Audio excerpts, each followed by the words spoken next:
ismaqalaya daawasho wanaagsan saaxiibayaal habeen wanaagsan kuna soo dhawaada wararka caalamka iyo Soomaalida waa 24ka bisha kuwa sanada 2021 qodobada ugu waaweyn ee warka habeenimo aad ku daawan doontaan waxa kamid ah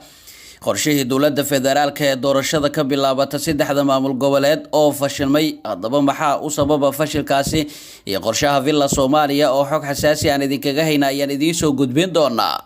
xildhibaano laga hor istaagay inay ku shiraan askarta lagu laayahay Eritrea iyo arrimo kale oo soo kordhay oo aan markaasi xog xasaasi ah idinkaga hayno ayaan idin la wadaagi doonaa wararkii ugu dambeeyay dagaal culus oo ka socda deegaanka Bacadweyn hadaba u dhaxeeya dagaalkaasi rasaas culus oo la maqlayo iyo mararka qaarkood jug culus oo dadka deegaanka ay ka joogi laayeen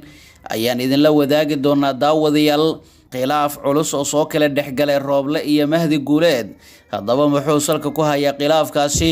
Ethiopia oo Masar u jeedisay eedayn la xiriirta Soomaaliya iyo Puntland oo isku diyaarisay dagaal ka dhana Somaliland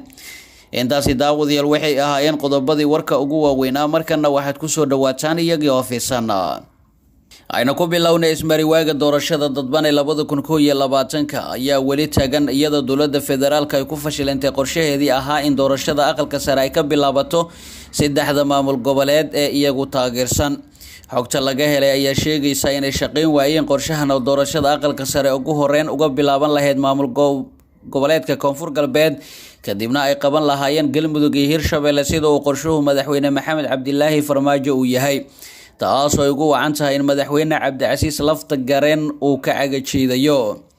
cadaadis uga yimid beesha caalamka xaaladda ka taagan gobolka Bakool iyo dalab ay u fuliyeen waayeen madaxda dawladda ayaa keenay inuu madaxweynaha Koonfur Galbeed dib ugu noqdo ballanqaadkiisii ahaa inuu bilaabo doorashada aqalka sare inta u dhaxaysa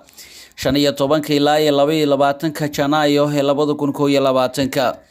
wadahadalla ay waawaan ay wadeen wakiilada beesha caalamka ayaa dhammaan dhinacyada dawladda federaalka iyo maamul goboleedyada lagu wargeliyay inaan la qaban karin doorasho aan heshiis lagu wada ahayn waxaana socda dadaalo loogu jira kulan la isugu keenayo madaxda dawladda federaalka iyo maamul goboleedyada kaas oo ka cagajiidayso madaxtooyada Soomaaliya madaxweynayaasha maamul goboleedyada taageersan dawladda federaalka ee Galmudug Hirshabelle iyo Jubbaland ayaa mid kasta waxa haysa xaalada adag oo ka taagan maamuladooda waxaana meesha ka baxday doorashadii uu ku dhawaaqay ra'iisul wasaare Maxamed Xuseen Rooble oo ay garab taagan yihiin madaxdaasi iyo gudoomiyaha gobolka Banaadir dhinaca kalena wararka naga soo gaaraya deegaanka Bacadweyn ee gobolka Galgaduudna waxa uu sheegayaa in halkaas uu ka socdo dagaal culus oo la isku adeegsanayo hubka noocyadiisu kala duwan wararka naga soo gaaraya deegaanka Bacadweyn ee gobolka Mudug ayaa sheegaya in halkaas uu dagaal ku dhexmarayo dhowr saacadood dadka deegaanka iyo militariga Soomaaliya oo isku dhinac iyo kooxda Al-Shabaab sidaan xogtu ku helnay dagaalka ayaa yimid markii dhowr hoobiye lagu soo tuuray magaalada Bacadweyn kadibna waxa halkaasi hoobiyaasha laga soo tuuray ku baxay ciidanka wada tirsan dawladda waxaana kadib sidaas ku bilowday dagaal culus oo la isku adeegsanayo hubka noocyadiisa kala duwan dagaalka ayaa maqrinimadan waxa uu xoogiisa ka socda duleedka Bacadweyn waxaana dadka deegaanku ay sheegayaan in qasaare xoog leh la gaarsiiyay ciidamadii ka tirsaneed Al-Shabaab ee dagaalka soo qaaday qaar ka tirsan meydadka kooxda Al-Shabaab ayaa daasan duleedka magaalada Bacadweyn sidoo kalena waxaa jira qasaare isugu jira dhimasho iyo dhaawac oo soo gaaray ciidamada dawladda iyo kuwa shacabka ee abaabulan habeeleed ahaana Bacadweyn waxa ku sugan wafdi uu hogaaminaya Senator Cabdi Qaybdiin isla markaana ay qayb ka yihiin xubno ka tirsan maamulka Galmudug kuwaas oo gaaray maalmo ka hor si ugu kurkalaan xaaladda nololeed ee ka jirta deegaankaasi Al-Shabaab ayaa marar badan weerar oo aysan u kala harin ku qaaday Bacadweyn balse dadka deegaanka iyo tiro yar oo ciidanka ka tirsan ayaa iska caabiyay dawladda iyo Al-Shabaab labada wali kama aysan hadlin dagaalka Bacadweyn maadaama uu wali dagaalku socdo waxaana labada dhinac soo kala gaaray gurmad ciidan oo xoog leh wixii ku soo kordhana wararkeena dambe ayaan idinkugu soo gudbin doonaa daawadayaal qaybaha hore wararka Soomaalida ayaa daawanaysan ee halka nagala socotaan waa shabakada wararka maanta xildhibaano laga hor istaagay inay ka shiraan askarta lagu leeyahay Eritrea iyo arrimo kale ayaan halkan idinkugu soo gudbin doonaa balse markan ayna ka hormarino Ethiopia ayaa Masar u soo jeedisay eed la xiriirta Soomaaliya Masar ayaa ku howlan inay xasilooni dare ka abuurto gudaha Soomaaliya iyo bariga Afrika sida wakaalada wararka Turkiga Anadolu ay ka soo xigatay diblomaasi Ethiopian oo aysan shaacin magaciisa. Anadolu oo sheegtay in diblomaasigan oo xil sare ka haya wasaaradda arrimaha dibadda Ethiopia ayaa ku warantay in Qaahira ay sanadihii ugu dambeeyay isku dayeysay inay gacan saar dhow la yeelato xukuumadda Muqdisho. Sida ku xusan warbixinta, Masar ayaa go'aansatay inay dab qabadsiiso xasiloonida Soomaaliya kadib markii Muqdisho ay ku gacan saartay dalab ku aadan in taageero dhanka militariga ay siiso dowladda federaalka. Sanadkii la soo dhaafay, Masar waxay isku dayday inay saaxiibo la noqoto dowladda federaalka ee Soomaaliya iyadoo u ballan qaaday taageero dhanka militariga iyo wakaaladu sheegtay in diblomaasiga uu yiri, balse waxa uu hadalkiisa ku daray mas'uuliyiinta Soomaalida waxay gaareen ujeedada halista ah ee ka dambeysay wayna diideen taageerada ciidan. Diblomaasiga intaasi waxa uu ku daray in Masar ay kadib u wareegtay Somaliland oo ah maamul gooni u goosad sheegta balse aan weli la aqoonsan kaasoo xiriirka la dhaxeeya dowladda federaalka uusan wacnayn sanadihii dambe. Bishii Janaayo, Qaahira ayaa sida wakaalada ay ku warantay waxay mas'uuliyiinta Hargeysa weydiisatay in saldhig militari ay ka samaysato deegaanada maamulka Somaliland. Masaarida aad bay ugu dheregsan tahay inay xiriirka sii xumaanaya ee Muqdisho iyo Hargeysa oo waqti kasta isku bedeli kara isku dhac militari ayuu diblomaasiga ku nuuxsaday, waxaana isku dayayaan inay baasiin ku sii shubaan dabka ka holcaya Soomaaliya. Waxa uu raaciyay siyaasadda aan jabhadda lahayn ee Masar waxa ay geeska Afrika oo hadda jilicsan u sii horseedaysa dagaal iyo burbur aan dhammaad lahayn. Warsidaha warbaahinta ayaa sidoo kale si madax bannaan u xaqiijin karin dhammaan sheekooyinka diblomaasiga.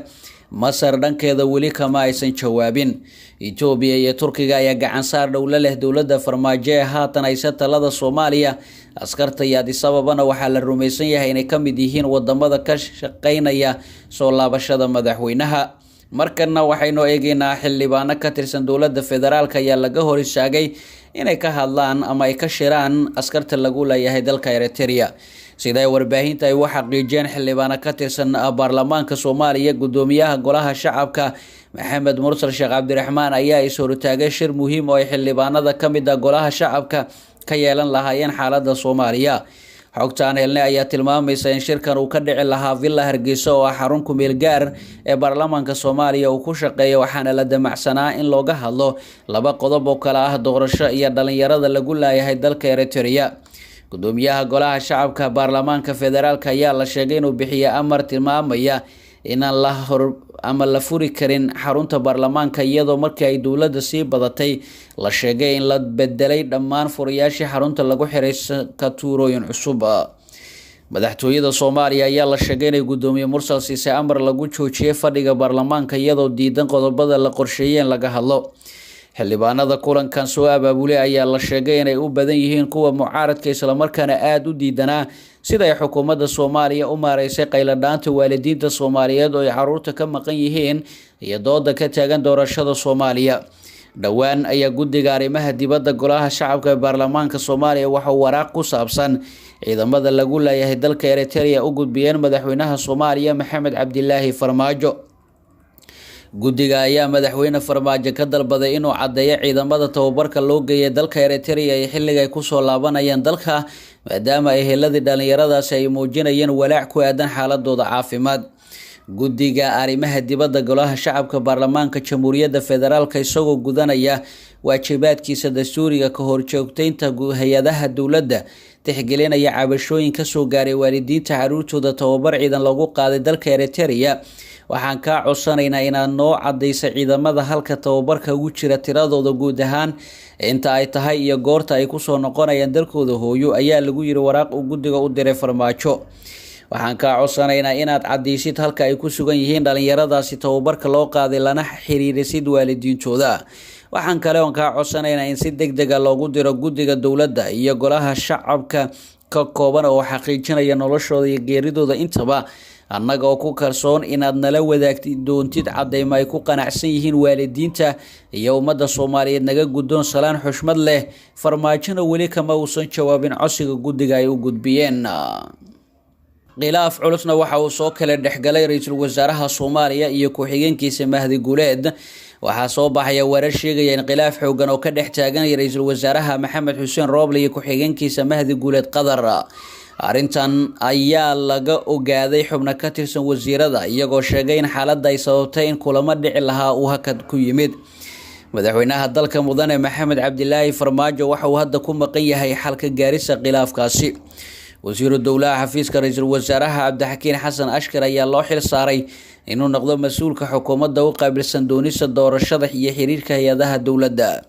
dadka qaar ayaa ku sheegay in Mahdi Guuleed uu doonayo in shaqadaasi isaga loo igmado ama wasiirka arrimaha gudaha Generaal Mukhtaar Xuseen Afrax mana jirto khilaafkooda saameyn shaqada ay ku yeelatay waa xurgufta siyaasadeed ee Roobla iyo Mahdi Guuleed. ugu dambeyntiina Puntland waxa ay diyaarisay ciidamo ay kula dagaalamayso Somaliland.